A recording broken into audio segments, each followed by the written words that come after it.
to Inside Hollywood on the Hudson. I'm your host, Michelle Servino, and Happy New Year. This is our first episode that we are hosting here in the studio in North Bergen, and I chose one of the most amazing people that I could possibly get my hands on for the new year. Her name is Alicia Cook, and I am so excited to introduce you to her and have her explain all the wonderful and amazing talents that she has to offer us. So welcome, Alicia. Thank you so much. Oh, thanks for having me. Awesome. So, we met. And it was like an instant connection. Yes. Right? Yeah, absolutely. I think I have a girl crush. Feelings mutual. Okay, perfect. So, Alicia, you have this amazing persona. You have all these amazing followers on Instagram. Tell everybody what you're doing, what your stories are about. I know that you have this this passion for the opioid issue that we have here in New Jersey, and I know you lost your cousin. Mm-hmm. That was your first cousin, right? Yes. Tell us a little bit about how your passion began, and what you're bringing us. I mean, this is I find you to be intriguingly amazing. So, oh, thank you. You're welcome.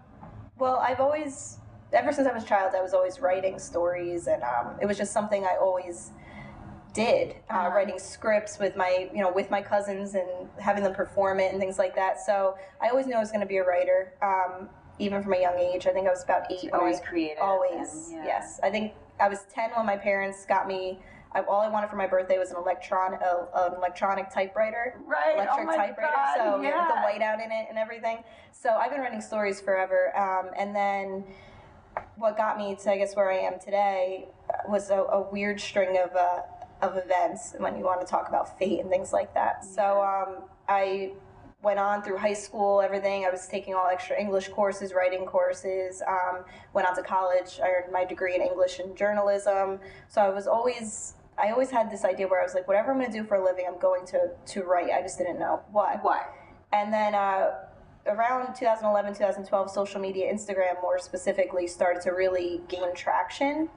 And I joined Instagram, and then Hurricane Sandy devastated where I spent most of my life in Ocean County, New Jersey. And I wrote a blog about how that affected me, and I posted it just to, I think, 10 or 12 so of my friends, and they shared it on theirs, and then it went viral. Wow. And then, so that was my first foray into, okay, well, maybe I could strike nerves and make a difference other ways. But in 2006, so way before Sandy hit, my cousin Jessica passed away from a drug overdose. Wow. And she was equally as creative and loved to write. She actually got me into poetry. Really? Yeah, she introduced me to Emerson and, Sylvia Plath and things like that. So I owe that to her. And once I got the platform on social media and people I realized were interested in hearing what I had to say, I decided, well, how could I make a difference in a bigger way? And I turned my attention toward the opioid epidemic and how it affected me and how it continues to affect families across our country. I think it's so interesting how you took the perspective of the family instead of, because a lot of times we tend to look at what the person that has the drug addiction is going through, or them going into rehab and trying to break the addiction. But, the perspective that you put out there was, I think, quite unique. I don't know that I've ever come across anybody else that sort of has written something like that. What kind of brought you there? Was it really just your moment of yourself and saying, gosh, this is the way I feel and I need to express myself? Or? Well, the last conversation I had with my cousin was 6 weeks before she passed away. Right after I'd spoken to her, she went on to rehab and she was doing great. And then unfortunately she relapsed. So in that 6 weeks time, and the last time I spoke to her, we were just talking about things, and she had kind of, sadly, at 19 years old, come to the fact that she believed, I want to beat it, but I don't know if I could beat this addiction. It's taken over my life. And she just said, we were sitting actually playing around on MySpace, and MySpace. And she said to me, if this doesn't work out for me, if I don't make it, I want you to write about it, because it can't be for nothing. And then, Wow. she left. I know, and I went and I told my mother right away. I was 20, and I was like, Mom, Jess said this to me. And she said, we decided, we're not going to go tell her parents, my aunt and uncle, that because, they needed hope. Yeah. And I mean, there was still always that, as long as she was alive, there was hope. Of course. And I was never going to put that out into the universe. I didn't actually tell my aunt and uncle about that conversation until the 10th anniversary of her death. So I held on to that for quite some time. Wow. So that was always in the back of my mind. But then it was like, how am I going to approach this subject? I'm not addicted to a substance. I have no idea what those addicted go through. Right. But I was like, I know what I went through. And I know what the family went through. And I saw firsthand how it decimated our family. Wow. And then after my cousin passed, I went to look for self-help books or things on the topic of what the family goes through once someone is addicted, specifically to heroin. And I couldn't find anything. 10 years ago, I couldn't find anything. Of course. And now it's a little more prevalent. Now they all followed you. Yeah. So I remember, I went home and I said, Mom, to my mom, I was like, Mom, I'm gonna write about it. I'm gonna talk to my aunt and uncle. I'm gonna write about it. I need to be that voice because it doesn't exist yet. Now more and more people are coming out and speaking about how addiction touched them, even if they didn't use a substance. But it really just came through from a need, because the family needs to recover no matter what. And that sounds crazy to say, but if your loved one doesn't survive, you need to keep going. And we go through our own grief and our own pain and our own obsession with this drug, even though we're on the peripheral of it. Sure. Wow. I mean, that is just really profound. I mean, to actually say, okay, this is not available, I'm going to be that person to put it out there. I mean, it's pretty epic. I said it a little nonchalantly. In hindsight, I mean, I never knew it was going to. Now 1.2 million people read my work on the epidemic. So I'd never in a million years thought it would come to that, and it kind of saddens me that it does. Wow. We're going to take a short break. I want to circle back to this conversation and just talk about how you were able to get your message out there, because I think the way you've done it is just so unique and different. So we're going to take a short break, and we'll be back right after this. Burns Brothers Memorials, Monuments, and Markers, 787 Tunley Avenue, Jersey City. Hudson County's only monument maker, serving all faiths and cemeteries. Design, studio, and large inventory on site. Cemetery inscriptions and custom orders welcome. Burns Brothers Memorials, Monuments, and Markers, 787 Tunley Avenue, just south of Secaucus Road. Craftsmanship that will last for all eternity. Burns Brothers, Jersey City, Albert H. Hopper, North Arlington. Visit us on the net. Consumer Carpets, 3408 Kennedy Boulevard in the Jersey City Heights, your one-stop store for residential and commercial floor treatments, carpeting, linoleum, tiles, laminates, hardwood floors, area rugs, remnants, all major brands, all in stock. Free estimates, same-day installation. Consumer Carpets, it's savings, selection, installation. Credit cards and debit cards accepted. Financing available. Consumer Carpets, price to fit your budget, installation to fit your schedule. On the net at consumercarpets.com. Consumer Carpets, Jersey City, 201-792-2712. Good Friend Self-Storage in North Bergen, New Jersey is a fully climate-controlled facility equipped with state-of-the-art security, packing supplies, a Refer a Friend program, and multiple loading docks convenient for commercial use. Located just off of Route 3 at 4301 Tunnelly Avenue, Route 1 and 9. Call 201-867-2444 or visit us on the web today. Good Friend Self-Storage. Let us be your good friend. The Jersey City Medical Center. You know it for its award-winning, life-saving ambulance service. It's also your health hub, with health and wellness locations staffed with certified professionals all through Hudson County. The Jersey City Medical Center, here to help you with your healthy, here when you need us the most. The Jersey City Medical Center. Visit us on the net to learn more. Jersey City Medical Center, Robert Wood Johnson, Barnabas Health Facility. Let's be healthy together. It takes more than a state-of-the-art medical facility to make a great hospital. It takes a team of dedicated medical professionals. That's the Jersey City Medical Center, Hudson County's #1 hospital. Medical teams consisting of New Jersey's top doctors, Magnet Award-winning nurses, and accomplished hospital associates, all committed to your good health. That's what you have at the Jersey City Medical Center. Make Hudson County's #1 hospital your first choice. Visit us on the web at barnabashealth.com. www.alicia.org. We're back with Alicia Cook. Alicia, so off the set, we were just talking a few minutes, and we were having like this amazing conversation. So I want to bring it back. So tell me how PBS reaches out to somebody like Alicia Cook, and how this story opens up a whole new world for you. Yeah, television was an interesting thing for me.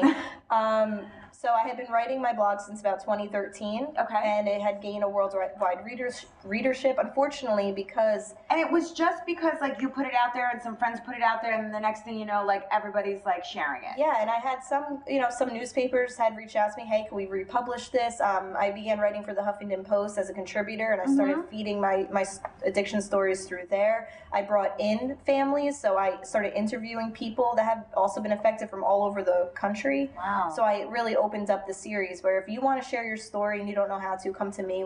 I'll do you justice and I'll interview you. And it kind of exploded from there, unfortunately, because the drug epidemic is affecting so many people now. Yeah. So there was a need for, I guess, a voice like mine. I wish there wasn't.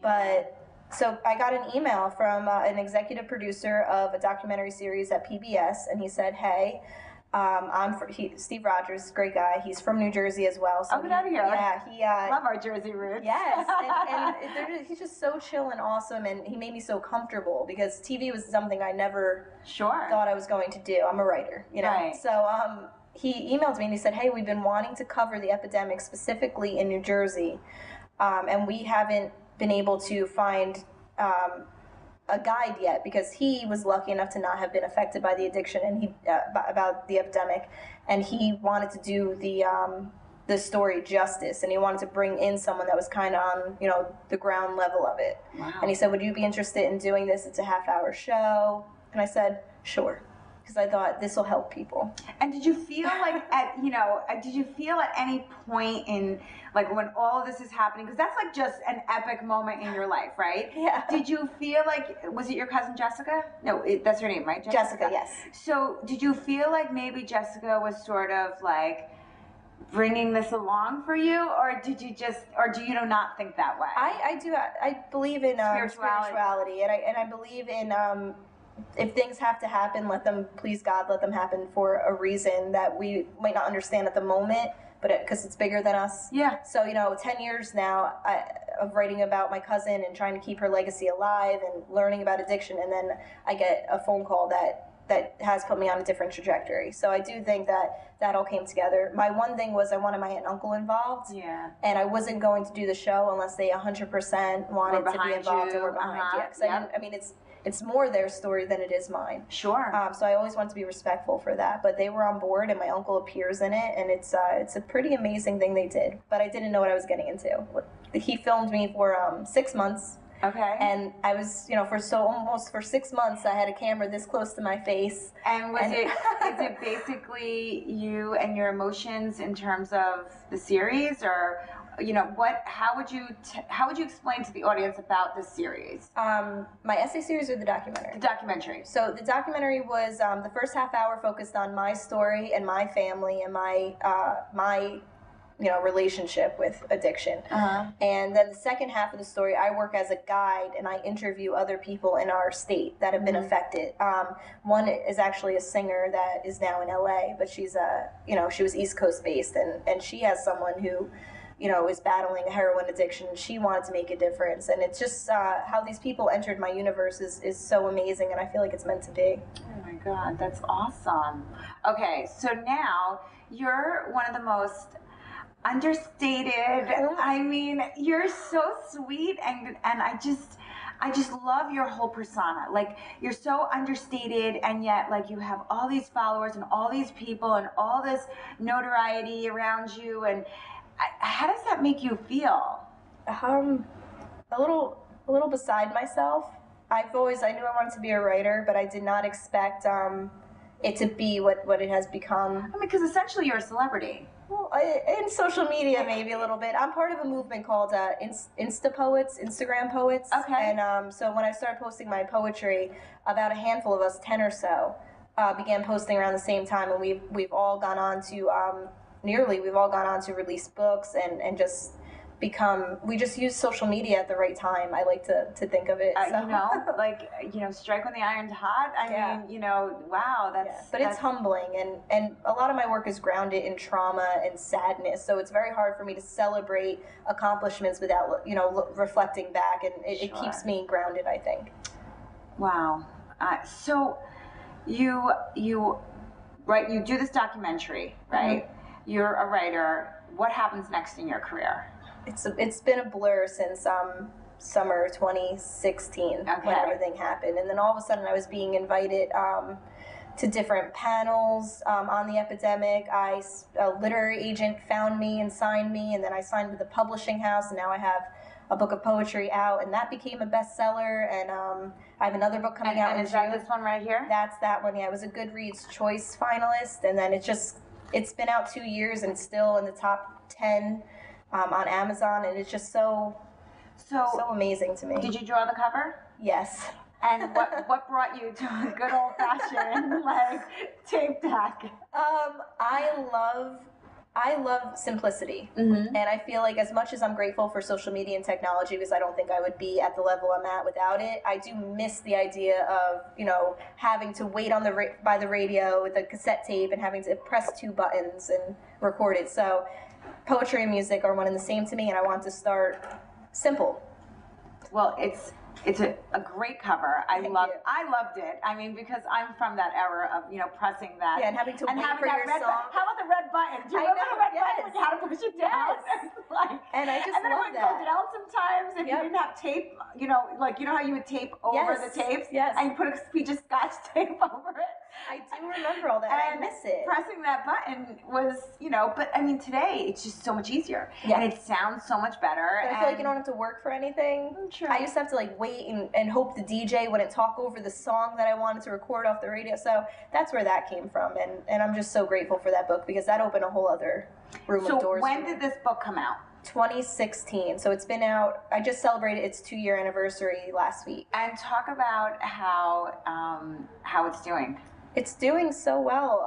I'm so grateful. It's still in the top 10 on. It's a bestseller, and I feel silly saying Just that. Say it. I want you to say it. I can't. No, I want you to say it. It's on the bestsellers list. It's been there for a really long time, and they still can't stick and believe it. That's what I want you to say. It's a bestseller. I'm gonna say it for her. Okay. I'm just so grateful, and that came from a very sad part of my life where someone else close to me was battling addiction. Now she's in recovery. So I dedicated the book to anyone who loves someone battling addiction, and I donated the first year of royalties to a rehab in New Jersey. You're kidding. No. You're amazing. You're amazing. I just feel like this is what I'm meant to do. And okay, so we have 30 seconds before we have to take a break. Would you do us the honors of maybe just quickly reading one? A short one? Okay. I'll just flip open and see. Just flip open and read it. And I was running errands the day I received the worst news of my life. I got the phone call in Target's parking lot, hung up, got out of the car, puked on the side of my tire, and still walked into the store to buy the birthday card I needed. But as the red-vested cashier asked the usual, "How are you today?" I responded, "Fine, thanks," and somehow I even managed to smile. Wow. Interesting that you picked that one. Flipped it open. We're going to take a break, and we'll be back right after these messages. Meineke Car Care. Conveniently located at 700 Tunnelly Avenue, Jersey City, half a mile north of County Road. Meineke bumper-to-bumper car care. Brakes, exhaust, oil change, wheel alignments, batteries, CV joints, and so much more. First-rate service at a price you can afford. All major cards accepted. Apply for a Meineke card. Meineke, Jersey City. Stop by and let Sammy check your brakes for free. Newport, the luxury waterfront community on the Hudson River, offers the quality of life you deserve in 10 high-rise rental towers with amenities such as the on-site Newport Path subway, light rail and ferry service, Newport Town Square, 3 playgrounds, dog run, upscale restaurants, retail giants like Sears, JCPenney, Macy's, and Target. Morton Williams Supermarket is just outside your front door. A health and fitness club, spa, skating rink, and medical facilities are also on site. NewportNJ.com. Enjoy the New York skyline from Newport Town Square. Manhattan is just one path stop away or quick ride through the Holland Tunnel. Nursery and private elementary schools all on site. 12-screen movie theater at the Newport Center Mall. Want to visit Newport? Stay at the Westin or Marriott Hotel. Go to newportnj.com for details. Newport has luxurious towers, great restaurants, shopping, New York skyline views, schools, playgrounds, a marina and yacht club, gym, spa, fine wine, fine living. It's incredible. It's you. newportnj.com. Newport, live like you want. Pen and Pencil Properties, Jersey City. Shaping the workplace with state-of-the-art office spaces that address your company desires.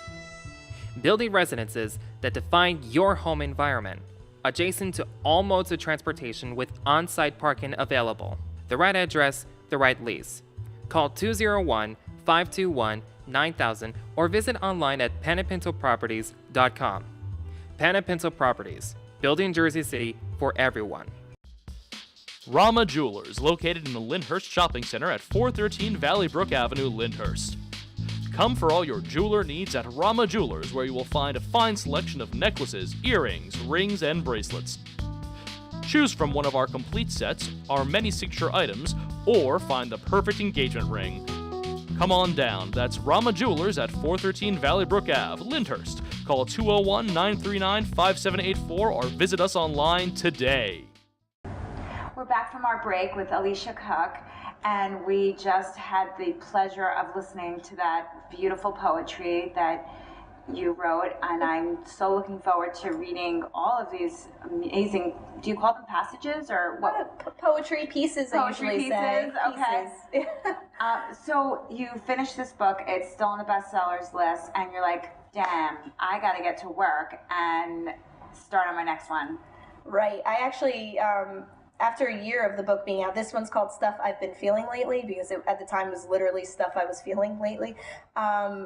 I thought, okay, well, my peers around me are releasing other books already, so maybe I should. Wrote a manuscript, gave it to my mother, and she said, this is garbage. Yeah, she was like, Alicia, you're forcing it. Why are you rushing this? Your book is doing so well. You're relevant. You don't need to stay relevant at this point. You're up there. So I took her advice and I lived my life, and I just started writing and traveled a lot. And now my next book is coming out, approved by my mother. Approved? It's coming out in June, and it's called I Hope My Voice Doesn't Skip. And it's in the style, much like the mixtape, but it's a vinyl record. Oh my God, you're Yes, so old school, I love yes, it. That's for my dad. My dad got me into records at a very young age. So they match, they complement each other, but by the time my next book comes out, it will be 2.5 years since I've released a book. So I think it's time now, and I'm very proud of the work. And I did something different with this book, and I incorporated actual musicians and singers to co-write original songs. So they appear as poetry in the book, and then the reader will be able to go and follow a link and go listen to an actually properly mastered song of the piece. Wow, that's so cool. I'm excited about it. Come up with these ideas in that head of yours. I love it. I don't know. People tell me all the time that they wouldn't want to spend like a moment I in my can't head. imagine like what goes on in that like amazing brain of yours. It never stops, but I'm so attached to music, and I feel like everyone has a soundtrack to their lives, and you listen to a song and it can bring you back to a specific moment in your life, and I just wanted to bleed those two worlds together more. So I just reached out to a bunch of independent artists that I already was connected to because we were following each other, and I said, hey, do you want to be a part of my new project? This is my idea, and they just like, without even thinking, they all said yes, and Who wouldn't want to work with you? I mean, honestly, like who wouldn't want to work with you? Like, I'm thrilled that you're here. Oh, like, thank so you. I mean, I can't even imagine somebody like you reaching out to somebody and saying, you know, would you like to do a project with me?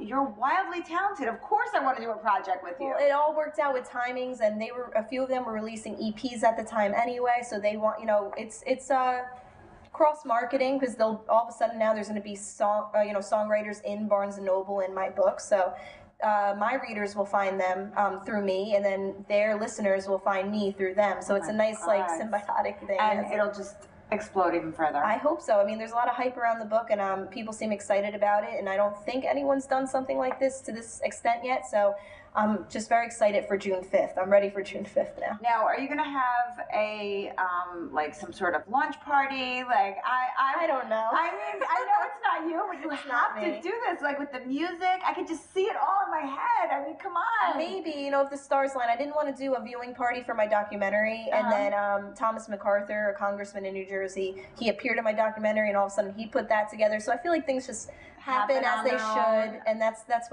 how I'm rolling with it. Yeah. So you sent me an email, I think it was an email or a text, I can't remember which one, with your music attached to it. Yes. And I was shocked.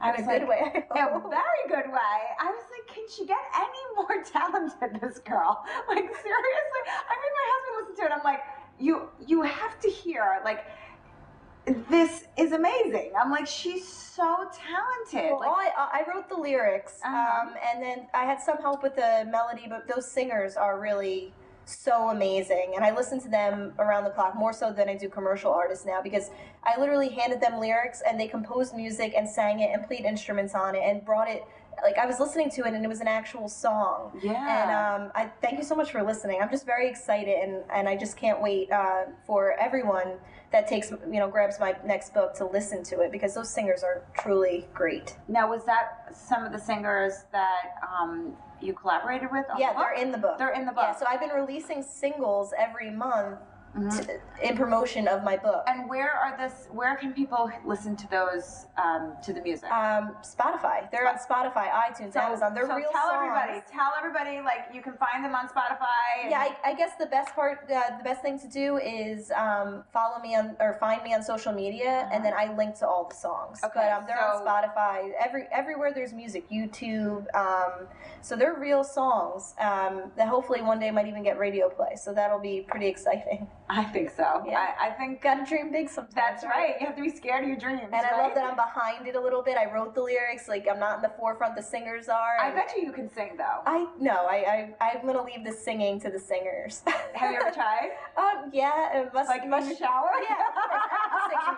Everyone sings in the shower and in the car. I'm a great singer. Oh, But yeah. to actually lay down a proper track, no, I'm gonna leave it to the professionals. Oh. Well, I have to tell you, this was probably one of the most amazing times that I've had on the set. I'm just in awe of you. I think you're actually so talented, and I just don't, you don't meet that many people in the world who are like yourself. You're very unique, and you have a really great aura. Like, it's beautiful. So that's the biggest compliment I could get. So I really appreciate that. Thank you. Thank you. So, everybody, Alicia Cook, follow her Instagram. What's your Instagram? It's the Alicia Cook. I'm the Alicia Cook for everything across the board. And do you know that I know another Alicia Cook? Do you? I swear to God. And she spells her name exactly like yours. I appreciate that, because everyone misspells or mispronounces my first name all the time. And it's Alicia, right? It's Alicia, yeah. Right, exactly. Yes. So she actually pronounced it Alicia. Yeah, so it's always a little different. Right, Yeah, right. always. Starbucks still can't get it. Oh, I don't expect them to. Anyway, well, thank you so much for coming out. Thank you. It's been a pleasure, and I'm happy to, have you here, and this has been such a great experience. Thank you so much. Thank you so much. All right, we'll see you next time at Inside Hollywood on the Hudson. Take care, and bye-bye.